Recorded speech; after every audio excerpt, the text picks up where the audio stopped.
Wachasgahal isquis Candace Cantil Hazelton.Nclachachlahap tui Deborah Nath Robert Takasisia Isquascasia Jonah Nath Caleb. I am a proud member of the Gitwangach Band from the Gitxsan Nation, and I am a Director of Business Development, Indigenous Community Engagement at MyTax in partnership with UBC Okanagan. Good afternoon, everyone, and thank you for joining us for the 4th Annual Community Water Forum, The Values and Ethics of Water. My name is Candace Loring, and I'll be moderating today's event. Before we begin, I would like to acknowledge that we are gathered here today on the unceded and ancestral territory of the Siwڵkʷ Okanagan Nation and their peoples. I would also like to acknowledge that you are joining us today from many places near and far, and acknowledge the traditional owners and caretakers of those lands. I'd also like to acknowledge the elected officials in the virtual audience today, Mayor James Baker of Lake Country, Tony Boot, Mayor of Summerland, Amanda Shatsko, and Hank Cameron, directors of the Regional District of North Okanagan. We would also like to note our appreciation to the many government and public sector staff participating, including the Government of Canada, the Province of British Columbia, Westbank First Nations, District of Lake Country, Regional District of the North Okanagan, City of Kelowna, Town of Gibsons, Interior Health, BC Hydro, and Fraser Basin Council, and School District 23 and 22. We are so pleased to have everyone together for this forum. I was born near the Skeena River, and I live beside the Okanagan Lake. As a Gitxsan woman, the meaning Gitxsan is we are people of the Skeena River mist. So I am inherently connected to that body of water. Knowing the waterway closest to where you were born or the one you live nearest to today is a way to perhaps look differently at where you live and help connect you with the land and water. I would invite everyone in the audience today to answer this for yourself. The term water ethics has been defined in various ways, but generally refers to a set of principles that guide human actions in respect to water. United Nations agencies often take a rights-based approach, emphasizing human right to water, but also the right of nature in respect to water. Perhaps the most comprehensive and compelling statement of water ethics in our region is Siwڵkʷ Water Declaration, which is notable for its emphasis on sacred nature of water and the responsibility of humans to care for and protect water. Siwڵkw people recognize water as part of us, a part of all life, a sacred entity, a relative that must be treated with reverence and respect. The Community Water Forum is hosted by UBC Okanagan in collaboration with the Okanagan Water Basin Board and the Okanagan Nation Alliance. We have organized this water forum in the hopes that dialogue about water value and ethics across multiple communities and organizations can help us collectively articulate a set of principles we can all support, in which we can serve as a foundation for future collective action throughout the region. The Okanagan Water Basin Board is a collaboration of 3 Okanagan regional districts to provide leadership on water issues spanning the valley. I'd like to invite Anna Warwick-Sears, Executive Director, Okanagan Basin Water Board, and Phil Barker, Vice Principal, Research and Innovation at UBC Okanagan and Associate Vice President, Research for both Okanagan and Vancouver campuses, to give their remarks. Anna, would you like to begin? Well, thank you, Candace, and thanks to everyone for coming. It's really wonderful to take part of this event, even though everyone is dialing in from wherever they are and we can't be together right now. It's great that this is carrying on. I personally was born in the watershed of the mighty Mississippi River, though I've only seen it a few times as an adult. Right now, I live closest to the mighty Okanagan Lake between Mission and Mill Creeks, and it's really a wonderful place to go and rest my mind walking along the lake shore. The Okanagan Basin Water Board is delighted to partner with this event because we think it's really important to bring the work of the university to the community and to help bring the community in to meet people from the university. I think the establishment of UBC campus in Kelowna has been just an amazing benefit to the whole region. I know so many world-class faculty that have come to the Okanagan, and now they're working on all aspects of different issues in the community and looking for things that we can do to solve them here, both with the people working at the university and within our communities. The Okanagan Basin Water Board, we have worked with so many faculty and staff over the years with the researchers, looking at a whole range of different kinds of really varied research projects, from social science to natural science, water, and everything related to the social life of water. I think having events like this strengthens our mutual understanding and our relationships. We see UBC as part of the community and not just a tower on the hill. And we're really grateful for this opportunity to help put this event on. I've been with the Okanagan Basin Water Board for more than 14 years now, and water ethics is a really core value to everything that we do, trying to respect the water and understand how humans affect the water, both for good and for bad, and to continually try to be good citizens of this watershed. Thank you very much. Good afternoon, everyone. I'm Phil Barker, Vice Principal Research at UBC Okanagan, and it's a pleasure to see so many people joining us online for today's event. To answer Candace's question, the waterway I live closest to is Grant Creek in the Glenmore region of Kelowna, which many of you know is an area that we would hope that water ethics would apply to, as an area that's ripe for restoration. I think you all know that the UBC Okanagan campus has grown quite rapidly over the last few years, and we're very grateful that we have outstanding faculty and students, as well as strong community partnerships that's contributed to that trajectory. Near the top of the list is the Okanagan Basin Water Board has been a stalwart partner of us for many years now, as well as the Okanagan Nation Alliance. And I'd like to thank the ONA and the Okanagan Basin Water Board for their leadership on water issues that span the Okanagan Valley. You know, our campus is really, truly committed to partnering to work on issues that are relevant to our region. And there are a few topics that are more important than water. I'm happy to be able to announce today that through our Eminence program that funds research clusters, UBC Okanagan will be providing new substantial resources to support a research cluster focusing on watershed ecosystems. This effort will be led by Adam Way and the Faculty of Science, and will involve co-investigators Lael Parrott, Jeanette Armstrong, Hillary Ward, Jeff Curtis, John Wagner, and Rahan Sadiq. We anticipate that this multidisciplinary effort to develop and advance watershed ecosystem science will develop new insights that will have a direct impact on our region here in the Okanagan. Just a few words on water ethics. Water ethics can provide a really valuable values-based framework that can guide water policy decisions that are both practical and moral. Watersheds are complex, and their long-term sustainability will require combining new approaches with traditional ways of knowing and ethical decision-making frameworks. And so I'm very happy to be here today, having UBC contribute to this event, and very much looking forward to learning from today's speakers. So thanks for joining, and back to you, Candace. Thanks, Anna and Phil. We have a great program planned. Our goal is to create opportunities for conversation and sustainable solutions to protect and celebrate our shared connections to water.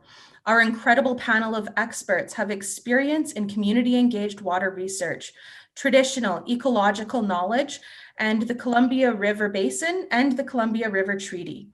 There are 5 speakers in the program today. The panelists won't be answering questions during their presentations, but there will be an opportunity for the audience to ask questions in a Q&A after the presentations. Please hold on to your questions until the Q&A period. It's now my sincere pleasure to introduce Pauline Terbasket. She is the Executive Director of the Okanagan Nation Alliance.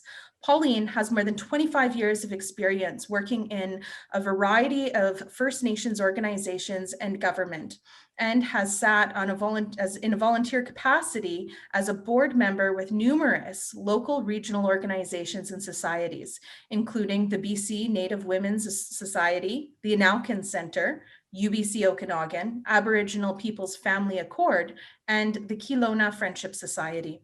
Pauline will give a traditional welcome followed by her presentation. Pauline, you've worked in almost every area of Siwڵkว์governance in one way or another. How can Siwڵkว์cultural perspectives on water be reconciled with Western views on wealth and economic prosperity? Good afternoon, my relatives.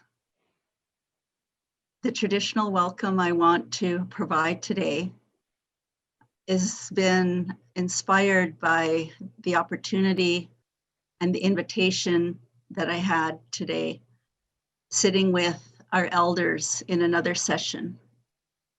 And they just reminded me once again of humility and of purpose and of looking ahead to the people that be. I want to acknowledge and ask that you all reflect on today's presentations, thinking about Siwڵkว์, our water, sacred. In our ways, we think as Siwłkws people, as Indigenous peoples, there is no separation from ourselves and our lands and our waters. And I say thank you, Columbia, for everything that you've provided to this moment, to bring all the ones that have joined this conversation today and to listen to the various perspectives as mine will be shared. I want to thank all the organizers and the kind invitation that was provided to me. And when I was asked to provide a Siwłkws perspective, I could only think of my family. I could only think of my experience and my childhood and being raised in a large family in the Siwڵkว์, in the Siwłkว์. I live right now at this, and where I'm at, in the Okanagan Lake, Okanagan Watershed, that you might say, the area here in this beautiful Okanagan Valley. And when I think about water, I think about our principles, our values, our connection. And I think there's been a disconnection between all of us due to many reasons, and the way we relate to water. And I believe that Siwłkws Nation, Siwłkws peoples, Indigenous peoples, and their understanding and worldview have a voice and a perspective that's so important today. We are in the unceded territory of the Siwłkws Nation.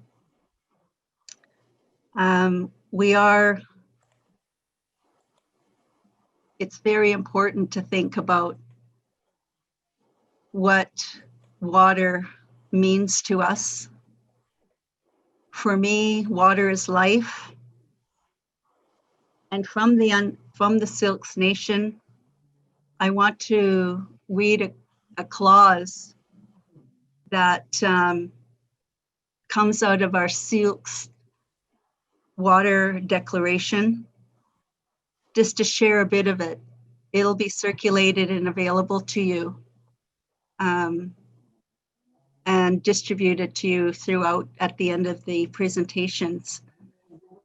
Siwłkws peoples have a deep, intrinsic, and spiritual relationship with our relative, Siwڵkว์, maintaining the integrity of Siwڵkว์and respecting its relationship to all life is essential to our identity as Siwڵkw people and is entrenched in our responsibility to our homelands. And when you hear that, and when you think about water is life, water is a living entity, is our relation. We treat with respect and reciprocity. As I mentioned earlier, these are Indigenous principles and values and ethics that we have grown up with, and values that have been passed on for generations to generations. Water and our responsibility to steward and care for it means to me, as part of water ethics, Indigenous voices must be at the table. So I ask you all that are joining this forum today, when I say water is life, what do you think? What comes to mind for you? What has been your life experience when you hear me say water is life?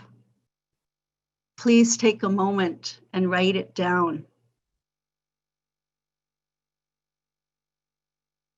If you're able, if you have a pen nearby, or just reflect on what comes to mind.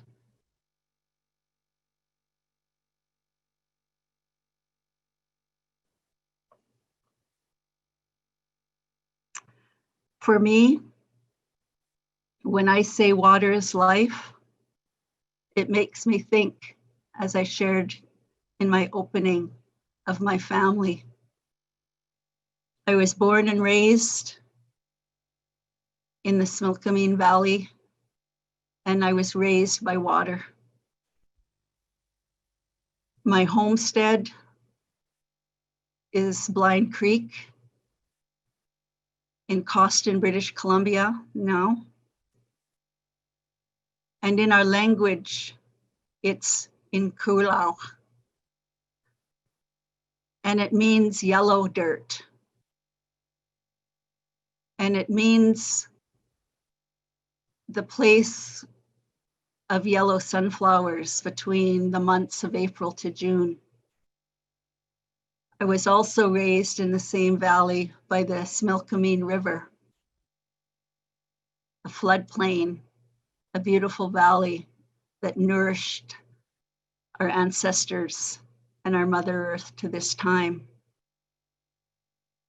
When I think of water as life, it takes me back to where I was born and raised. I remember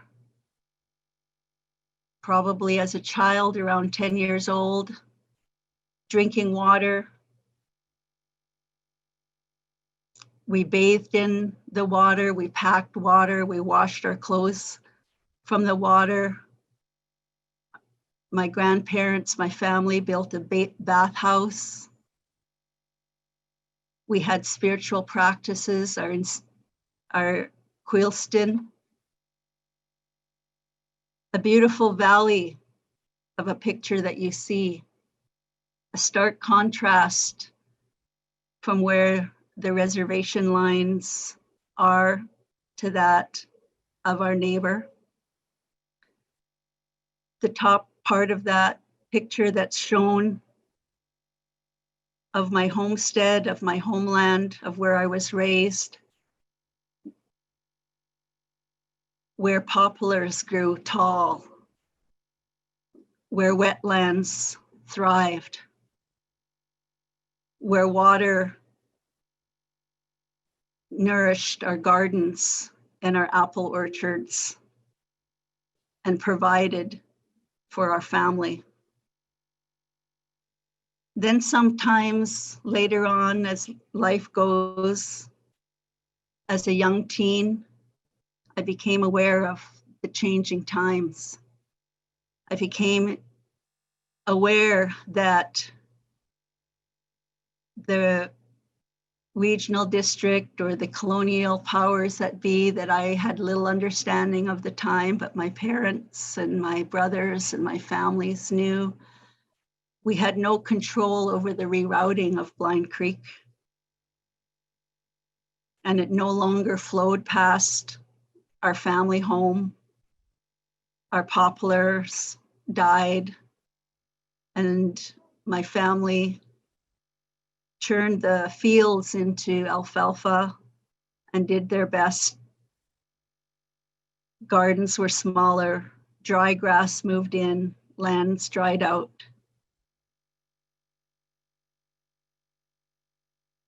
And I have this very emotional moment. As you'll see in my picture, there's this old crickety bathhouse. And where I'm standing, a creek flowed through. And just a few months ago, our family had to take it down. It was an important part of my childhood, with so many of our family that gathered there. And I think about changes and how we relate to water today. How is it for Indigenous peoples in unceded territories that see themselves as part of the land, as part of the water, when they became powerless over the rights, the water rights, the access to water? When the water is no longer there, life is not there in the same way.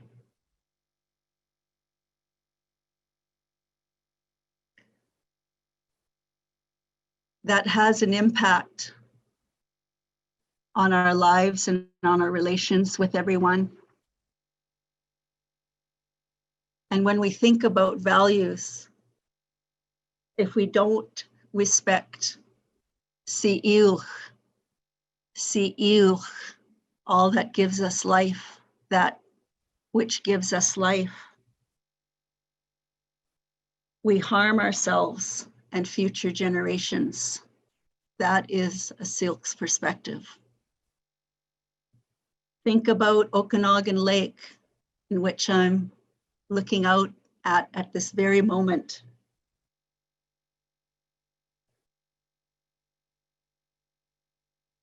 Think about how we relate to water, how we care for it, how will we continue to care for it? How will we ensure that we have clean, clear drinking water, safe communities, instead of turning it into a commodity, turning into something that is so foreign to our understanding?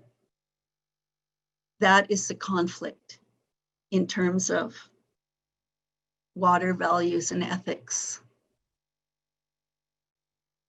It is objectified, and then the respect dissipates. So we must always remember that which gives us life. Think about what you wrote down when you think about water is life. There's numerous issues, numerous challenges. Think about the future. In our Chaptik stories, we are taught these values and this understanding of all living things. We think about the people to be 7 generations from now. We think about the youth that are standing there in this beautiful picture. We think about them, and we think about their grandchildren and we think about those generations ahead and what will it be for them. Water is life. It is my life. It is your life. It is the lives of all our children for all time. I know there is much to do. I know there is much to advocate for. I know there is much to struggle through and to fight for. I know these partnerships, these shared perspectives, Indigenous peoples, Siwłkw peoples, our Siwłkw Nation must be part of the decision-making. They must be included in all decision-making as it affects water in our homelands. This is what we move towards. This is what we can do together for Siwڵkw, that beautiful in Siwłkw word, Siwڵkw. Please read the Siwłkw Water Declaration, the Siwłkw Declaration. It was drafted by all our peoples. It was drafted talking to our elders, talking to our youth, supported by our leaders. As the elder said this morning, grandfathers, grandmothers, help us take care of one another. Help us take care of our water. Help us take care of the water so our children will always have water to drink. Help us take care of our Mother Earth. White Limlimt. Limlimt Kokuk. Thank you so much for those beautiful words, Pauline. Our next panelist is Dr. John Wagner, an associate professor, anthropology at UBC Okanagan. John is an environmental anthropologist and gifted researcher who focuses on the role of agriculture in water governance systems. He is well known in the Okanagan community for his advocacy in water rights and Siwłkw sovereignty. John is a co-investigator of the Waterways Research Project and collaborated on The Social Life of Water, a museum exhibition using art, audio, visual media, and storytelling to explore the diverse meaning that water has held for many communities, cultures, and interest groups in the Okanagan watershed. John, can you tell us about the role you would like to see ethics play in environmental decision-making?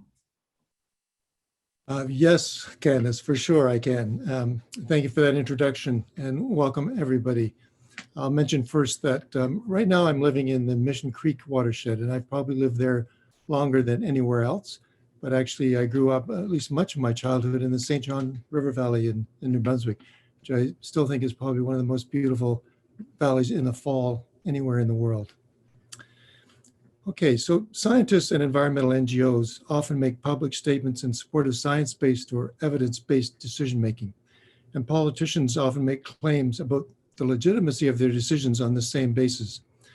And as much as I support the idea also of evidence-based decision-making, I want to make the argument tonight that ethics is at least as important. In fact, I'd like to propose an ethics-first approach to decision-making. So let me begin by pointing out what I see as the limitations of a purely evidence-based approach first.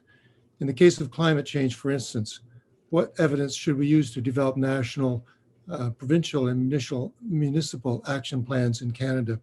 We have a great deal of evidence about the impact of changing precipitation regimes on floodplains, for instance, and the communities built on floodplains, and Kelowna is one of those. We have evidence about the relative economic costs of building more hard infrastructure to protect those environments against flooding. And we have evidence about the cost of buyouts for buildings and properties that could be relocated.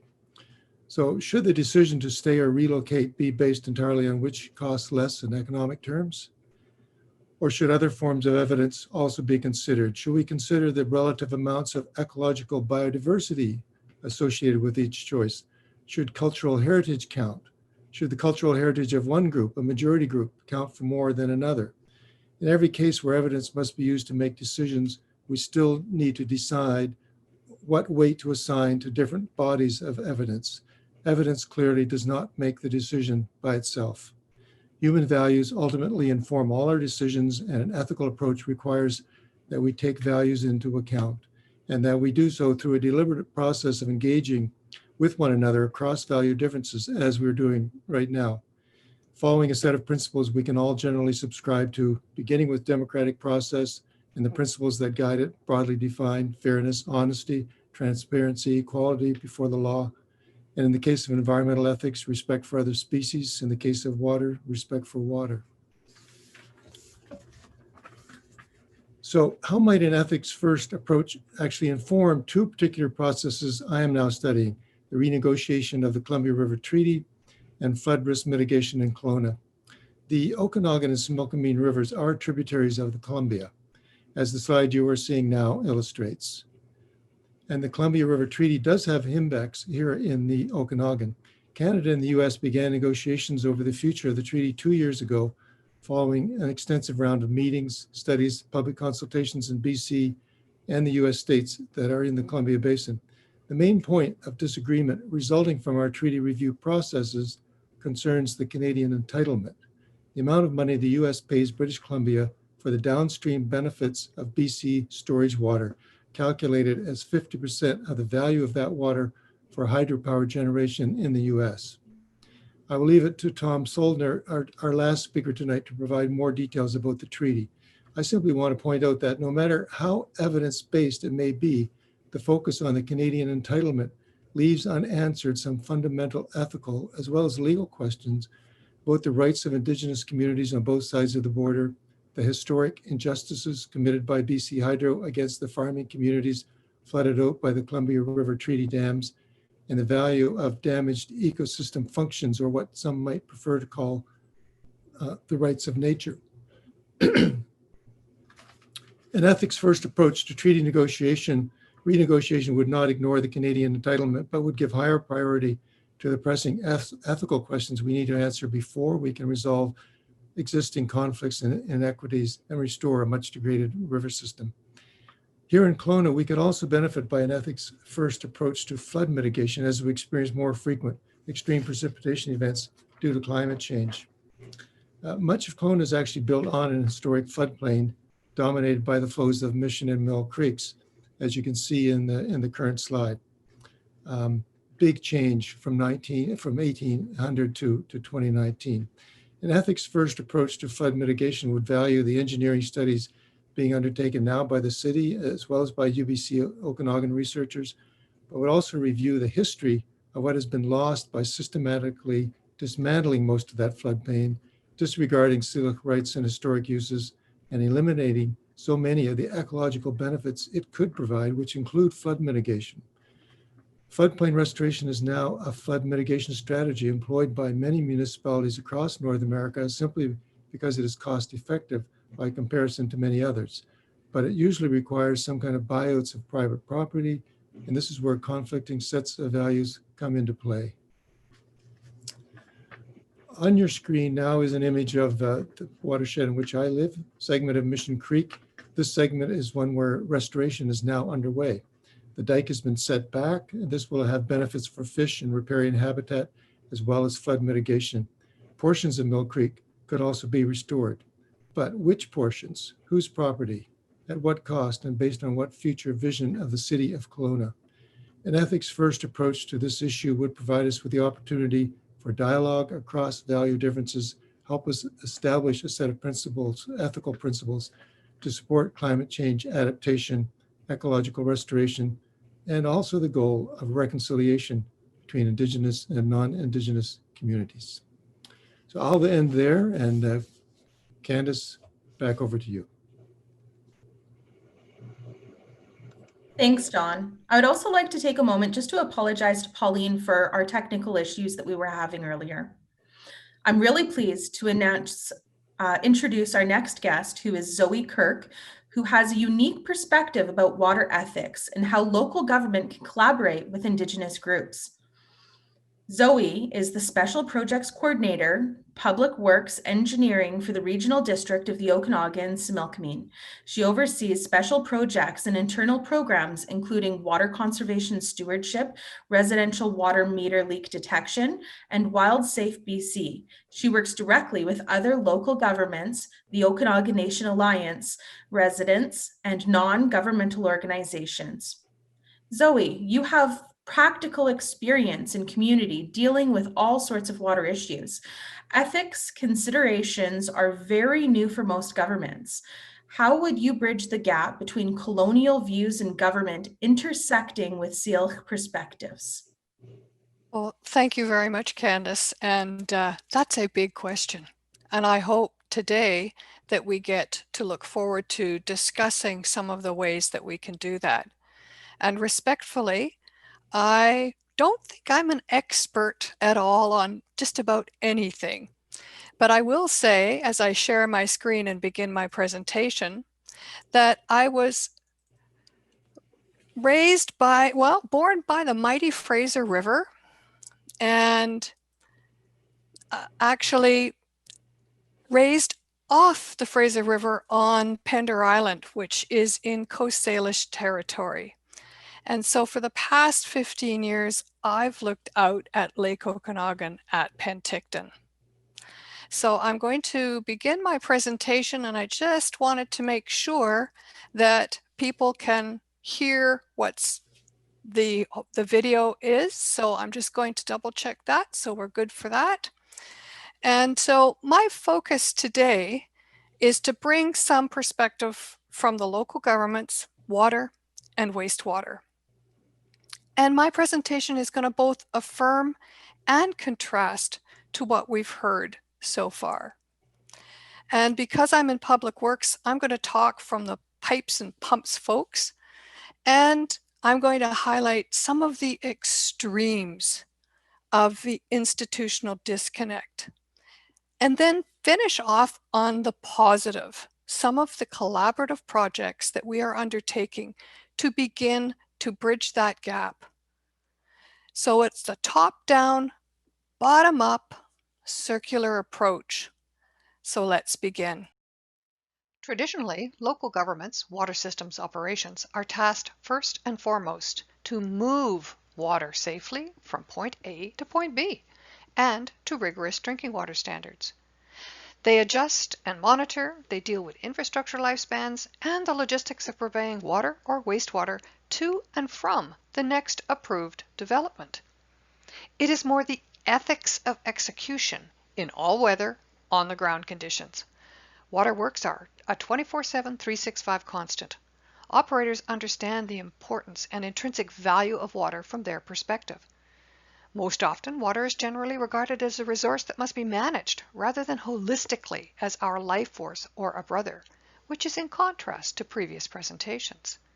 Then, when we mix our settler-implemented land use decisions with extreme weather events, water is relegated to a problem to those authorities or agencies that are directed to deal with it.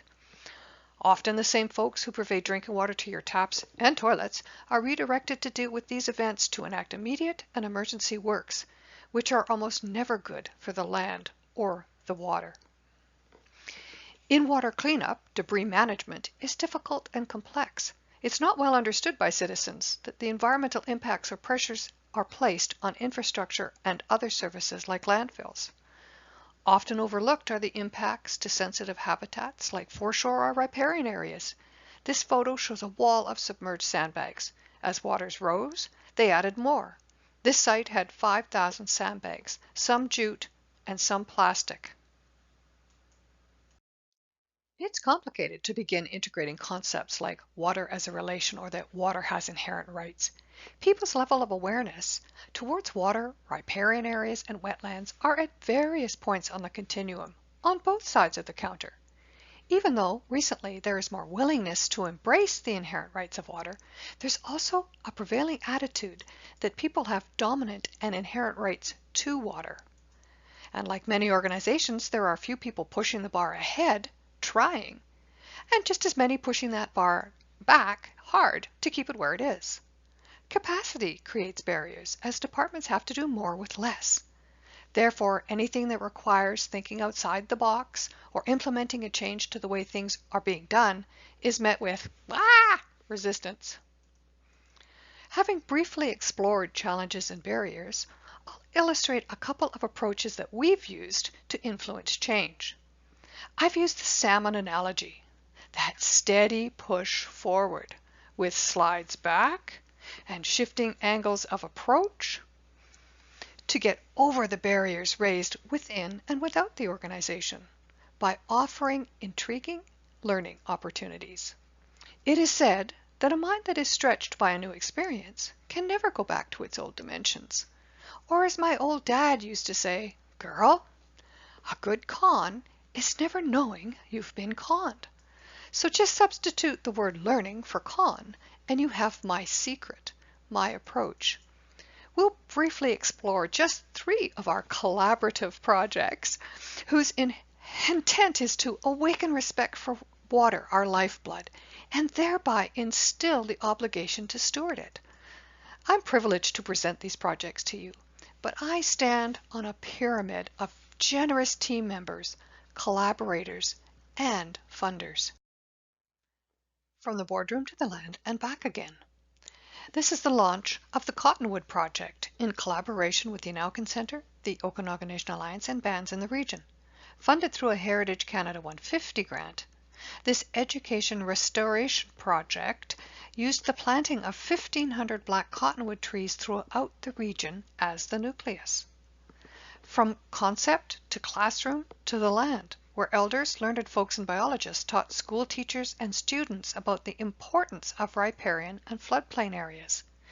They nurtured the seeds, transplanted them up, and then actually planted them out on the landscape. Elders shared stories and knowledge both at the RDOS board table and in the field. Pictured here is Eva Antinovich, who coordinated this on behalf of the regional district. We were congratulated by Heritage Canada for over-delivering on all aspects of the project. The next project, the Building Climate Resilience in the Okanagan Guidebook, reaches a different target group, moving from politicians and students to realtors, newcomers to the region, mortgage brokers, and local governments. With extensive participation from the ONA, this book beautifully integrates the millennia of experience of the Siwڵkw peoples in the Okanagan and their stance on each chapter topic. The guidebook is a way of introducing a broader awareness of the need to respect the land and water within this useful property owner's guidebook. This takes education out to the public realm. Homeowners who have a large impact on the landscape and water resources. This book is available to anyone through download or by request. 23 of 96 pages are devoted to water, including the Siwڵkw Water Declaration. Lastly, back to students. In my position, I go into schools and teach Western-based science modules on water and wastewater, which is great. But after seeing the raptured engagement of students when Heron Hall, a Siwڵkw knowledge keeper, came into the classroom to tell stories as part of the Cottonwood Project, it was transformational. Students came alive. So that spawned the idea for the Follow the Water K-5 curriculum series project. In collaboration with the Okanagan Centre in Penticton, which is a post-secondary arts and culture institution which includes their own publishing house, Thetis Books, the project came alive. With elders' oversight, stories were created, illustrators selected, and the 4 different books were born. The stories are created around the Siwڵkw perspectives on water and will be accompanied by extensive teacher's guides. Yet to be published, there's already close to 300 pre-orders. The next phase of this project is now being developed, partially in response to COVID, is to provide online learning opportunities with knowledge keepers reading the stories and interacting with students across the region. These were just 3 of the unique cross-cultural projects we've collaborated on. And these projects would not have been possible without a variety of generous funders, my right-hand collaborator Eva Antinovich, the participation of the ONA, the Inauken Center, and contacts and liaisons in all 4 bands in the region. Like the declaration and water itself, we're kind of taking the meandering path, continuously moving, changing directions, freezing and thawing, and slowly eroding resistance. Water will always find a way around obstructions, and we hope to as well. I look forward to the upcoming discussion sessions. Thank you. It was a great presentation. Thank you, Zoe.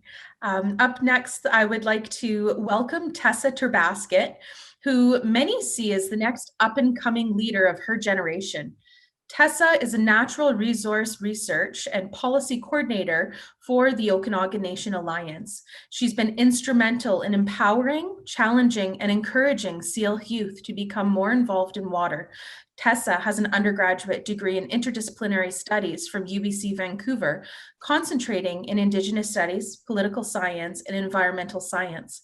Tessa works with the Okanagan Nation Alliance Natural Resource Department, coordinating research and policy work. Passionate about water, she has helped create 2 youth groups, the Siwڵkw Youth Water Leaders and the Columbia Basin Transboundary Youth Network. She has received the Corporate Knights 2016 Canadian Top 30 Under 30 recognition for sustainability. Tessa, can you talk about your work?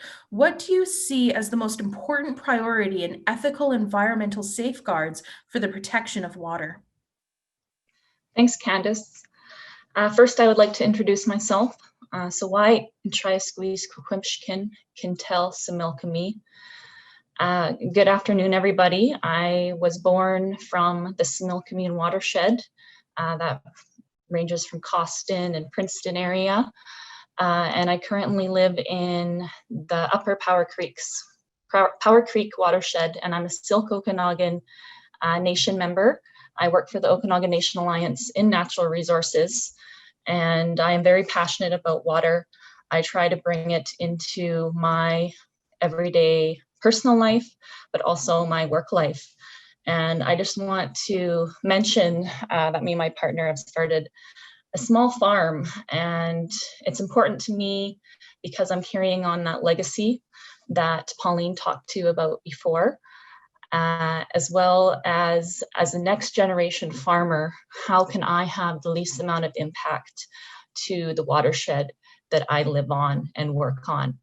And are there methods in my farming that can help even restore the watershed and protect the wildlife? So these are kind of everyday things that I think about in my practice.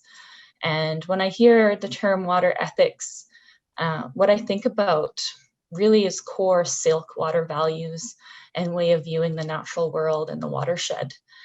So to me, when we have these conversations of water ethics, we can't leave out the Indigenous perspective because it's universal, it's worldwide. All Indigenous communities have similar views and laws around water. An example I want to talk about, so Pauline talked about earlier, that really core principle that water is life. I want to talk about a different core principle, that water connects us all. And I really encourage everyone on this call to think from a watershed perspective. Do you know which watershed you live in? Do you know your neighboring watersheds? For instance, where I live and when I make choices that impact or influence the water choices, I have downstream and upstream effects, whether they're good, but they could also be bad.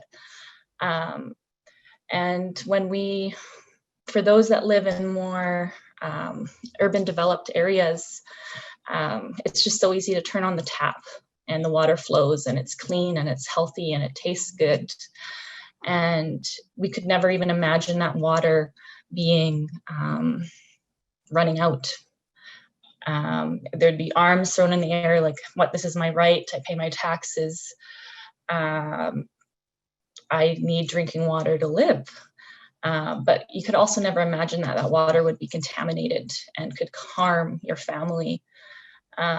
This is not a luxury that many Indigenous communities have across Canada. And I think that's something we also need to note when we talk about water ethics in this developed country. We also need to think of water from a less human-centric view. So we need to see water, we need to see Okanagan Lake as something with spirit, something that's alive, not as a natural resource that you can manage or move or dam to suit our needs, because that water is equally important to the animals, the plants and the fish and the ecosystems that need clean and healthy water to thrive. And when our ecosystems aren't thriving and those animals and plants and fish aren't thriving, then we don't thrive as a people. There's direct correlation here to human health. The previous speakers really set the stage for the hard conversations ahead, I believe, especially in today's context. So a key question that comes to my mind, especially here in the Okanagan, is how do we find the balance between silk water values and the current water usage rates that we see in the Okanagan? It's, if you see the stats, OBWB WaterWise has very good stats on this.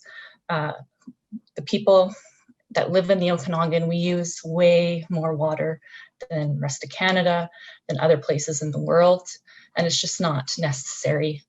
I mean, we hear the conversation all the time in the water world about the need or not need of green lawns. So do we let our lawns go brown? Do we explore more about xeriscaping and restoring the natural grasses that don't need as much water as a normal green lawn does? I mean, another solution too is we could just charge people if they use a lot of water, and you probably would see change. People would probably stop using less water. But did they change because their water values changed, or because they just had to pay more money? So I'm always thinking about that. And I encourage everyone here on the call, at your individual level, within your family and your community, how can you influence systems change? How can you be a part of planning processes? How can you influence these long-term decisions that we need to start finding new creative ways of how we're going to build our resilient communities with climate change? We saw that wonderful resource guide before to give solutions to new homeowners and people that live here. We heard the silk value ethic from Pauline to really try, and perhaps if you're non-silk, I'm not saying that you should be totally embrace and believe in silk values, like that's a different culture, obviously, but what are shared values that we have for water? I mean, we're central around this beautiful Okanagan watershed and Okanagan Lake, and it's seen as the heart of the Okanagan. It's a big part of our tourism. It's a big part of our kids, of swimming, of kayaking, of connecting to this place. And that's something that we can all come together on. Before I get to the finish here, I just want to talk to, Pauline mentioned about this. So when we talk about water ethics, there's going to be hard conversations. And, you know, a lot of Indigenous people and communities, they're going to want to talk about historical injustices to our people. And that's with water rights. So a good example, Pauline talked about Blind Creek. And for me and my cousins in the next generation to take on that farming and growing foods for food sovereignty for our family and community, it's future if we face a water shortage because we weren't recognized as first in time, first in right, then what do we don't get water to grow our foods. Our neighbor settlers get water, and our neighbors are friends, and I'm a huge advocate that water is a way that people can always come together. You know I hear the argument about future water wars, but I do always think there's a way forward that water can bring people together. So we need to always have that mindset, and the communities and the reserves when they were created with water rights. They were created with the knowledge that they would be able to have water and succeed in agriculture or other means. And the Siwڵkว์Nation also has title to water, which Pauline mentioned before, and that's the inclusion of us in these long-term decisions for water in the valley. And it's so important that it includes our Siwڵkว์water values, because that's the only way forward that we're going to find solutions for water. And then as well for land rights, Pauline also mentioned this, but a lot of reserve lands in the Okanagan were appropriated. And what I mean by this is there was lots of lands that were supposed to be set aside and be a part of the reserve, but they were taken away for development or settlers or agriculture. And it's not well known. Areas like Predator Ridge to Lake Country was supposed to be a commonage land for OKIB, West Side Road, Summerland Research Center, areas in Penticton, a lot of the prime agriculture, fertile floodplain land in Costin, as well as many others. And it's part of this has to be part of the conversation. And I just encourage everyone to not become offended by this and just kind of turn us away and not have this hard conversation, because it needs to be had. But just quickly, lastly, I just want to talk about the Columbia River Treaty, which John acknowledged before, that we are connected to the Columbia Basin when we think about this watershed perspective. And our Okanagan salmon that are now coming into Okanagan Lake flow down the Okanagan River into the Columbia River and down into the ocean. And that Columbia River Treaty really is one of our largest impacts to our people, but also the salmon itself. And even today, the CRT dams have created such a change in the water flow that when the small little baby fish get down into the Columbia, they get kind of whooshed out from Okanagan, and the water flows change, and it's really kind of slow water, and they can't swim as fast. So they get really impacted by other predators. It's hard on their lifespan.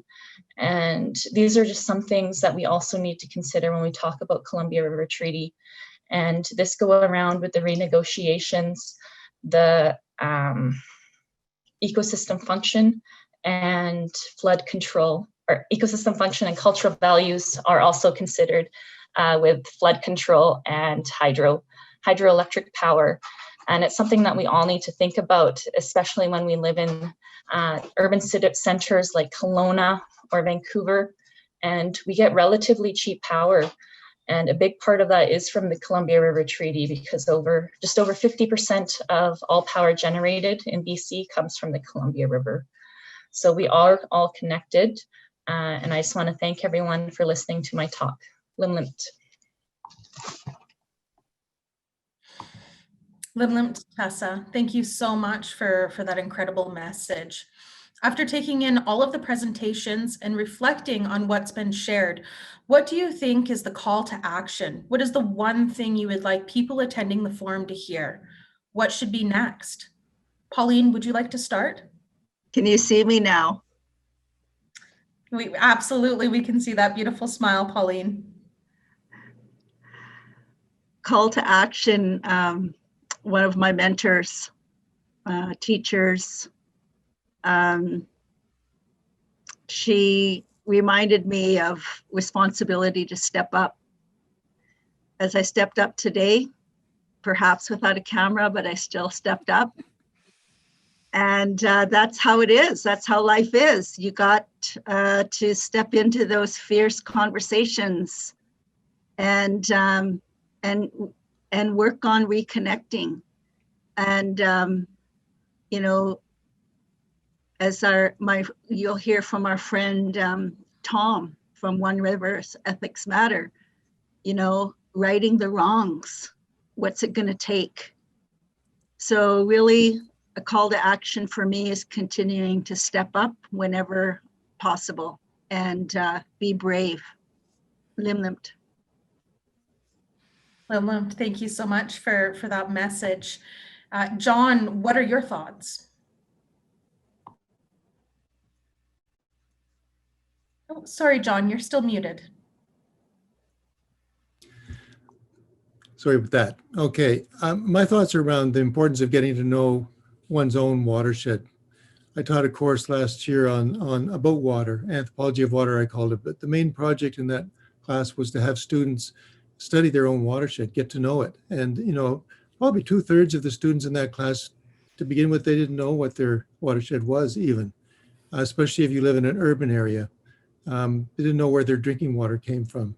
So that was a really fun project for people to figure out, okay, what watershed am I in? What's going on here? What are the issues? What could we do to improve things? And so, you know, I think if we move towards a kind of a watershed stewardship approach, all within the watersheds where we live, I think there's some fabulous potential win-win-wins. I'm thinking about what's going on in Kelowna with climate change and flooding. And as difficult as that's been for people who have been in the forefront of that, it creates wonderful opportunities for us to undertake floodplain restoration, which, in other words, give the creeks more room to flood, which is going to be a wonderful ecological restoration project. And it's also a reconciliation project, because we really would have to work with our Indigenous neighbors and friends like Pauline and Tessa to find the knowledge about the historic characteristics of the floodplain that we would like to restore. Thank you so much for those words, John. Zoe, what would you like to add? Well, thank you, Candace. And I echo absolutely what Pauline has said. We need to step up. We need to have those difficult conversations and understand that going into these conversations, that discomfort isn't a bad thing, that we can sit down and we need to move through these things. And just as John said, know your watershed. And I think that's probably what a lot of the projects, the collaborative projects we're working on is geared to that youth, and getting them out and having them understand not just their watershed, but all of the facets of water. And I believe we need to continue to do that. We need to continue to collaborate. We need to take back, every one of us, to our families and our organizations, the message of the sacredness of water.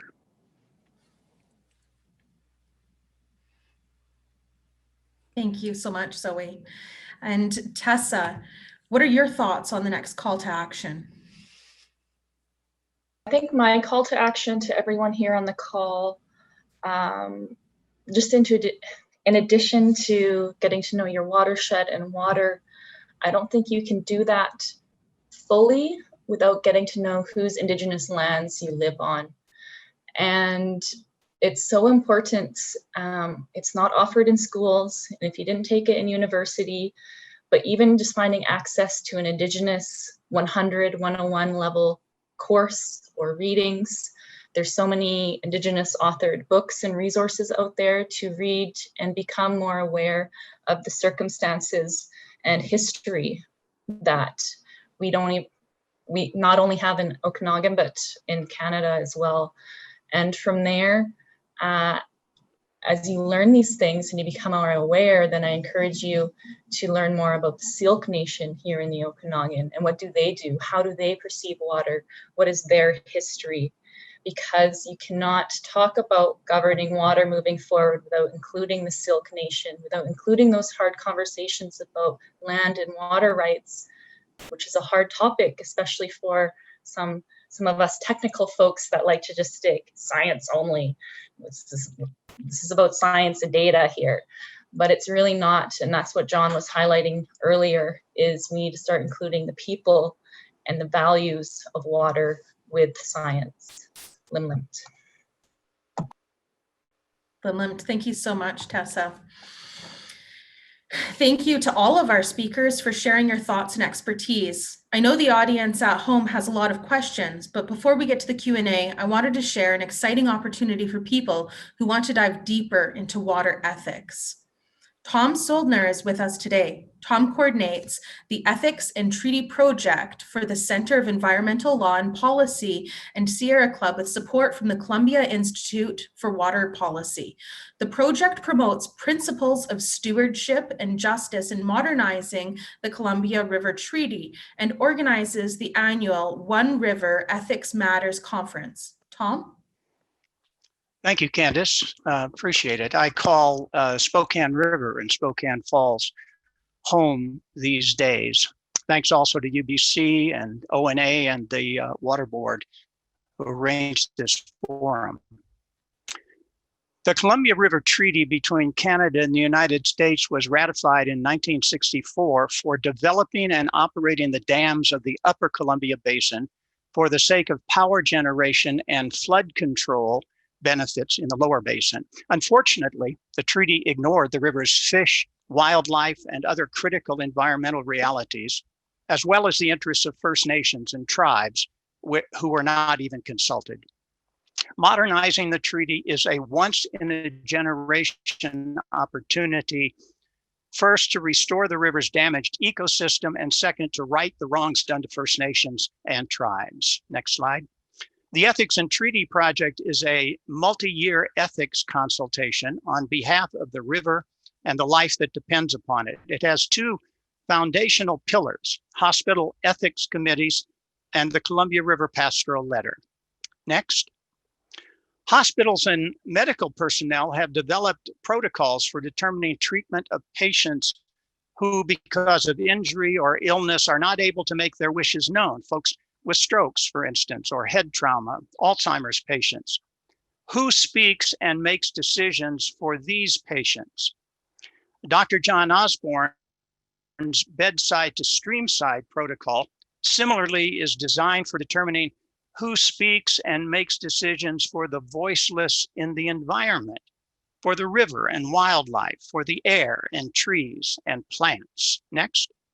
The second pillar is the Columbia River Pastoral Letter by the Catholic bishops of the Watershed. It was completed in 2001 after years of listening sessions with people and communities that live along and depend on the river. Its focus is caring for creation and the common good. Next. The Ethics and Treaty Project maintains that there is one river and ethics matter. It is committed to advancing justice and environmental stewardship in negotiations for a reconsidered Columbia River Treaty. With the ethical principle of justice, we mean righting historic wrongs done to the watershed, to tribes and First Nations, and secondly, achieving an equitable sharing of burdens and benefits in that process. Next. The project took guidance from South Africa's 95 in the aftermath of apartheid. For us, the TRC's key feature is speaking the truth about injustice publicly. The project seeks to speak the truth about the impacts of the dam building era on First Nations, tribes, and the river itself, and thereby to right historic wrongs and achieve a reconciliation between ourselves and the river, as well as between human communities with conflicting interests. Next slide. We believe, together with the late Virgil Seymour, Arrow Lake's Sinai's facilitator, that the river is sacred. People will put aside their differences when it comes to the river and bringing back the salmon. Next. The Ethics and Treaty Project has held 6 international conferences since 2014, 2 of which have been in Canada, one at Revelstoke and the other at Castlegar. We are beginning discussions for an 8th conference, which we hope will be in Kelowna in the fall of 2021. Next slide. The next conference, the 7th, will be next month, hosted by the Cowlitz Tribe and Washington State University, Vancouver. It will focus on the lower river and estuary with a recognition of how conditions and actions in the lower river in the US and upper river in Canada are connected. Next slide. This conference will be online via Zoom on the mornings of December 9 and 10. You will receive more information about the conference and registration for it in material sent you after this forum. The conference also offers you an opportunity to sign our Declaration on Ethics in Modernizing the Columbia River Treaty. Next slide. That declaration includes 8 principles that we encourage for guiding treaty negotiations. Next slide. We hope with Jessica Chris, the Lutheran Bishop of Montana, that as a matter of justice and of survival, you will join us in working for an ethical, that is a just, modernization of the Columbia River Treaty. Next slide. As our fine friend and exemplary leader, Pauline Terbasket, has said, keep mobilizing and keep inspiring. Thank you very much. Thank you, Tom. UBC Okanagan's Office of Vice Principal Research and Innovation will email the conference link and all of today's attendees. Sorry. A huge thanks again to all of our panelists for being with us today. We'd like to invite the audience to ask questions now during a live Q&A. If you'd like to ask a question related to water value and ethics and the ideas presented today, please type your question into the Q&A chat box, which you will find at the bottom of your screen. Audience members can also upvote questions by clicking on the thumbs up icon. If you see questions you'd really like answered, please hit vote by clicking on the thumbs up.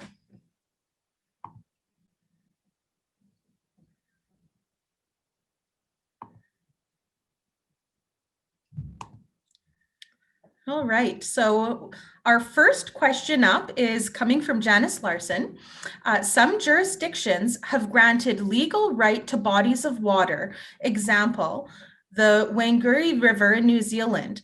How might we go about seeking similar rights for the Okanagan watershed?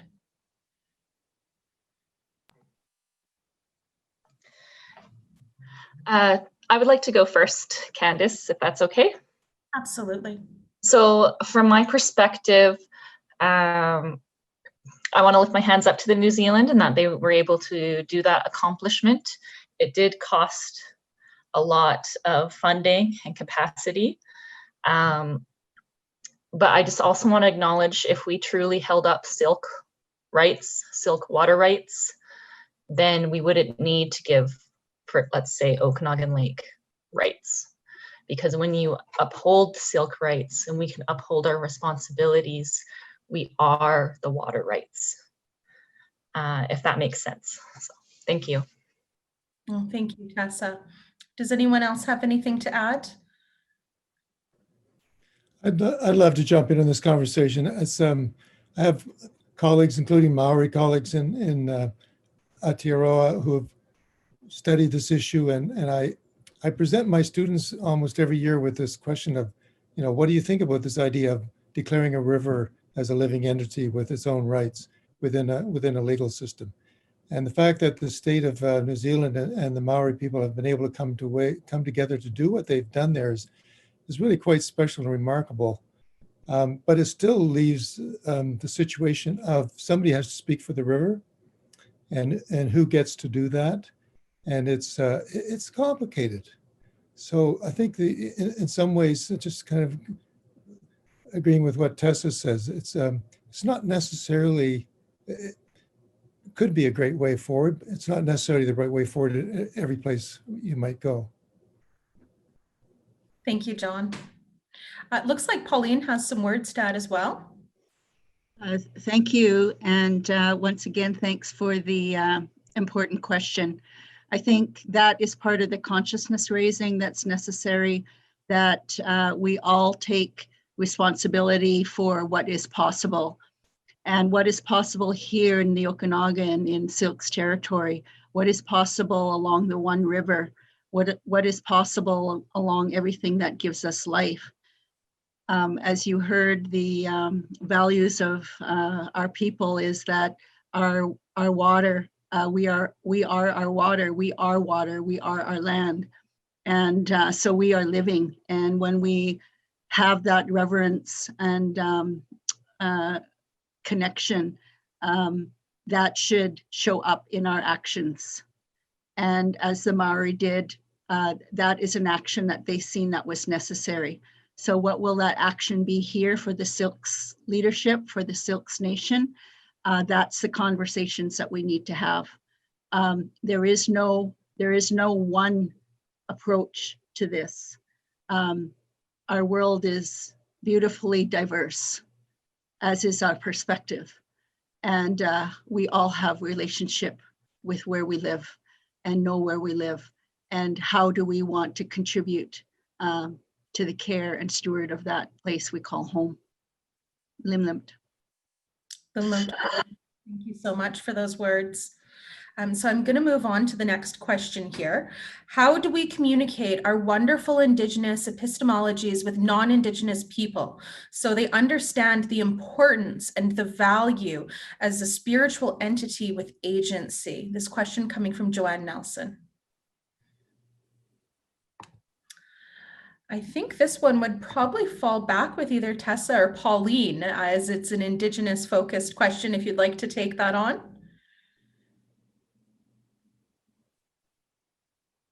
Tessa? Sure, I'll go first. You know, I really do believe a solution it does start with the youth.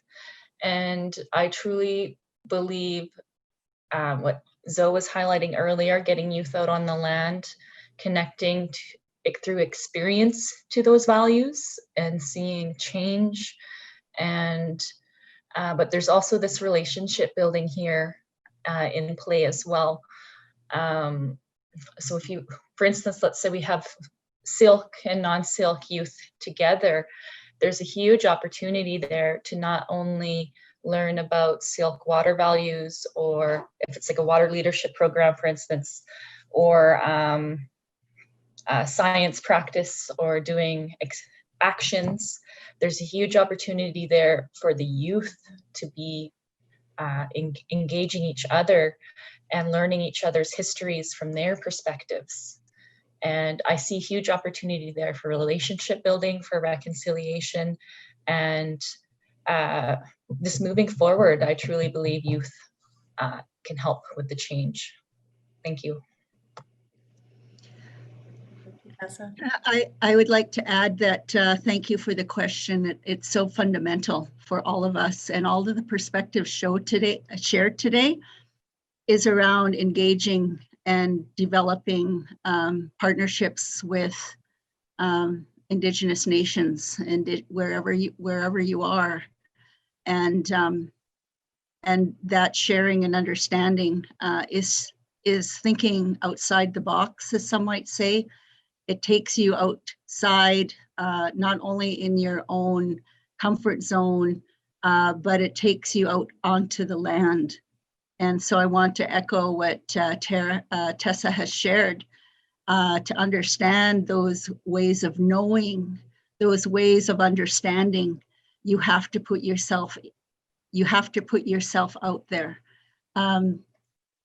If we really think about what our relation and friend Tom shared and the work they're doing through One Rivers Ethics Matter, and what Zoe shared in the collaboration of those beautiful, that beautiful toolkit, those resources for our youth.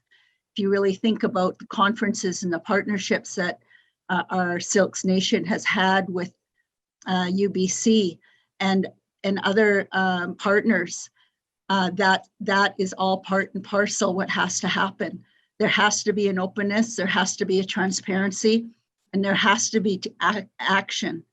And how better to experience that than putting yourself out onto the land? And it is, our youth are incredibly aware. Colonization has done a tragic, terrible, has had, it just hurt,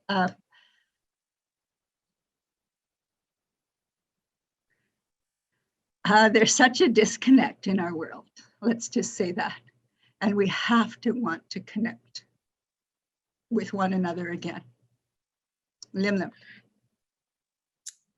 Thank you, Pauline.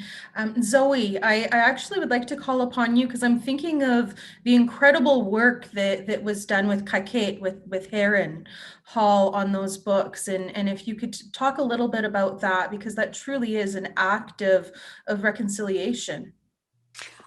Thank you, Candace, and thank you, Pauline and Tessa.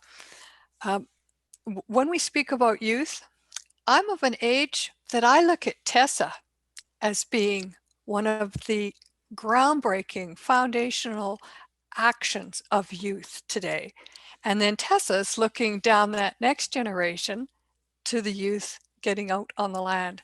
So with Heron, it was phenomenal to see what an effect having a Siwڵkว์knowledge keeper in the classroom when we were doing the Cottonwood Project, when we were planting them up, when she was telling her stories, that it just made such perfect sense to try to continue on.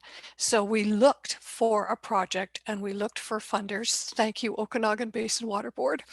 So we could put this together and then look at how we can move this into the classroom during this COVID time through the taped workshops, through interactions coming in through Zoom like this with children in the classroom.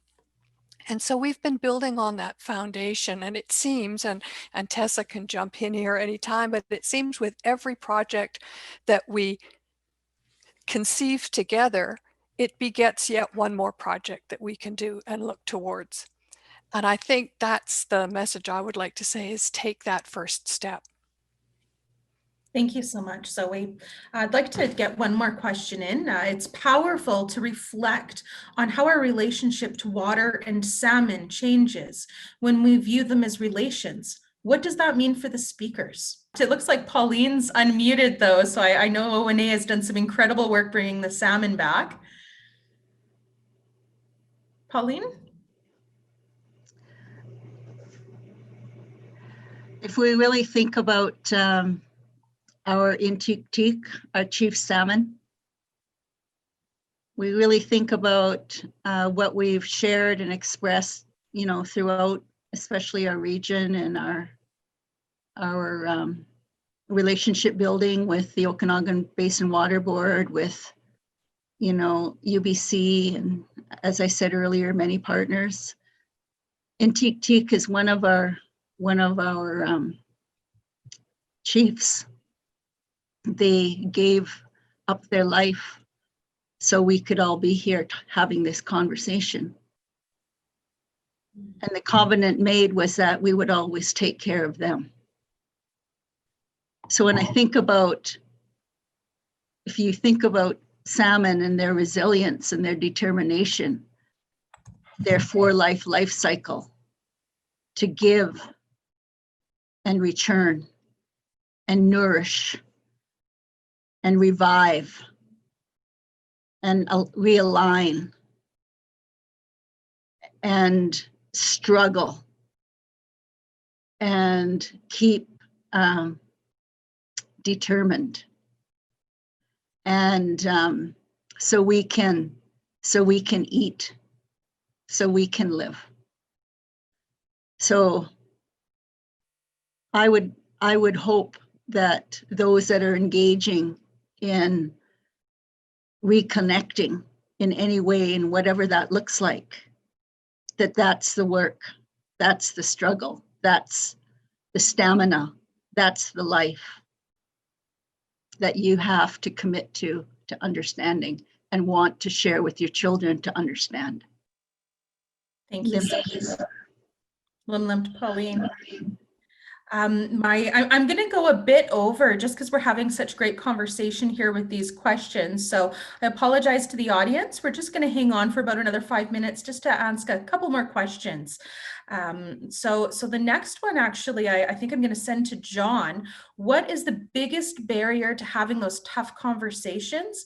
Any advice for people to overcome those barriers? That's an excellent question. Mm-hmm. And there's no easy answer. But I think, one of the things I've been advocating for quite a while now is the idea that we should all be organized in watershed stewardship societies. We should all be working together within our own watersheds to look after that water. And that would be one place where Indigenous, non-Indigenous people could come together to have those conversations, to do cleanups, to do restoration projects and so forth. We have a lot of collaborative restoration projects going on in the Okanagan, and Tessa and Zoe and Pauline have all been very, very strongly involved in them.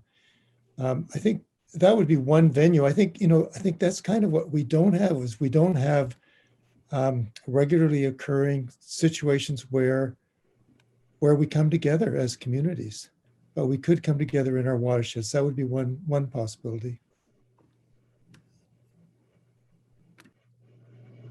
Thank you, John. I'm wondering, Tom, do you have any insight to this question as well? I know it's a bit of a tough question to send your way. Well, actually, a lot of my work is doing consultation and executive coaching. And I think one of the things that I've found, one of the greatest barriers, is that everybody is excited about telling what they believe and what they think. And when there's tough conversations to be had, one of the most important things is to be curious about what the other people believe and what they think. And if we can begin these kinds of conversations with a kind of curiosity about the other person, we will find we have the opportunity along the line also to share what we believe. So I'd say when we go into those conversations, think about being curious about the other person, and you'll get your chance to share. Thank you so much, Tom. I really appreciate your insight. I'd like to be cognizant, though, that we have ran over time, and we do have the opportunity to continue the conversation afterwards. So that concludes the Community Water Forum. Thanks to UBC Okanagan and the Okanagan Water Basin and the Okanagan Nation Alliance for organizing this forum on the values of ethics of water. A special thank you to Pauline Terbasket, Tessa Terbasket, Zoe Kirk, John Wagner, and Tom Soldner for sharing your voices and unique perspectives. It's really exciting to have so many experts included in one event, and you've certainly given us a lot to think about. If you'd like to continue the conversation, we're holding a 30-minute online informal gathering with the panelists in a separate Zoom room. And you can join by exiting this event and clicking on the separate link that we emailed you in advance. We'd love to see you, have a chance to connect, and give you the opportunity to interact directly with the panelists. Thank you all for joining. Limlim Kukuks, my hands up to all of the panelists. Thank you.